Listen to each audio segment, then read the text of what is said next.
Hello students, इस video में हम लोग एनसीईआरटी न्यू जो एनसीईआरटी आपका 2023-2024 का उसमें क्लास 11 मैथ्स में परमुटेशन कॉम्बिनेशन चैप्टर जो कि आपका चैप्टर नंबर 6 है उसका एग्जांपल नंबर 8 डिस्कस करेंगे। ठीक है, अभी तक हम लोग 7 एग्जांपल डिस्कस कर चुके हैं। आप चाहो तो प्लेलिस्ट में जाकर चेक कर सकते हो।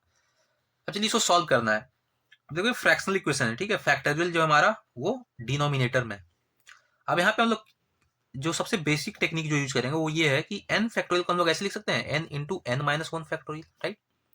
तो इस 10 फैक्टोरियल को क्या मैं ऐसे लिख सकता हूं, 10 इंटू नाइन फैक्टोरियल, राइट। उसी तरीके से मैं 9 फैक्टोरियल कैसे लिख सकता हूं, 9 इंटू एट फैक्टोरियल, राइट। अब देखो अगर इसको सिंप्लीफाई करना है तो हमें कुछ कॉमन उड़ाना पड़ेगा। तो सबसे छोटा फैक्टोरियल क्या है, सबसे छोटा फैक्टोरियल है 8 फैक्टोरियल। तो अगर इन तीनों को हम 8 फैक्टोरियल बना दें तो हम लोग काट सकते हैं, राइट। तो इसको हम ऐसे लिख सकते हैं, देखो ध्यान से देखना, 1/8 factorial plus 1/9 into eight factorial. ठीक है, इसका यूज करके हम लोग लिख दिया इस टाइप से। अब x बटा 10 फैक्टोरियल को हम लोग को भी इसी टाइप से लिखना है। अब ध्यान रखना है कि हम लोग को 8 फैक्टोरियल लाना है तो 10 इंटू नाइन पे स्टॉप नहीं करेंगे, 8 पे जाके स्टॉप करेंगे। ठीक है, ऐसे लिख सकते हैं। अब देखो 8 फैक्टोरियल आप कॉमन ले सकते हो या डायरेक्टली उड़ा सकते हो। आप ऐसे लिख दो 1/8 फैक्टोरियल कॉमन ले लो, ठीक है। तो 1 plus 1/9 equal to X upon 90 into 1/8 factorial. अब 1/8 फैक्टोरियल कॉमन है, कट गया, तो यहां से क्या मिलेगा, ये पूरा बन जाएगा आपका 1 प्लस 1/9 कितना होता है, 10/9 equal to x by 90।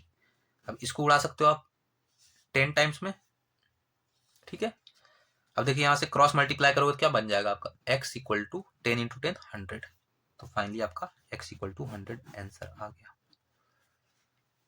I hope आपको ये पूरा प्रोसेस क्लियर हुआ होगा। मैं एक बार क्विकली आपको फिर से बता देता हूँ। आपको सिंपली इस टाइप से लिखना है। आपको बस ये ध्यान रखना है कि सबसे जो छोटा फैक्टोरियल उसको मुझे हटाना पड़ेगा, तभी मैं सिंप्लीफाई कर पाऊंगा, राइट। अच्छा, बड़ा फैक्टोरियल आप क्यों नहीं बना सकते, आप 10 फैक्टोरियल, अब देखो 8 फैक्टोरियल का आप 10 फैक्टोरियल कभी बना सकते हैं, नहीं बना सकते। आपको मल्टीप्लाई करना पड़ेगा, राइट। आपको इसमें 9 और इंटू 10 से मल्टीप्लाई करना पड़ेगा। तो ऐसा हम क्यों करें, उससे अच्छा है कि 10 फैक्टोरियल को हम 8 फैक्टोरियल लिखते हैं, क्योंकि ये बड़ा फैक्टोरियल, इसको हम इस टाइप से लिख सकते हैं, राइट। उसी तरीके से इसको भी हम 8 फैक्टोरियल में लिख सकते हैं, 9 इंटू 8 फैक्टोरियल। तो उसका फिर 8 फैक्टोरियल कट जाएगा, ठीक है। तो इस तरीके से हम लोग बड़े फैक्टोरियल को छोटे फैक्टोरियल में तोड़ते हैं, ना कि छोटे को बड़े में बनाते हैं मल्टीप्लाई वगैरह करके, वो कोई सेंस नहीं है उसका, ठीक है। तो वो ये गलती आप मत करना, ठीक है। तो इसका x इक्वल टू 100 आंसर इसका। चलिए मिलते हैं नेक्स्ट वीडियो में, उसमें हम लोग क्या करेंगे, एग्जाम्पल नंबर 9 को डिस्कस करेंगे, ठीक है। तो चलिए, अगर आपको ये लेक्चर पसंद आता है तो आप लाइक भी कर सकते हो और अपने फ्रेंड्स के साथ शेयर भी कर सकते हो, ठीक है। सो चलिए, थैंक यू।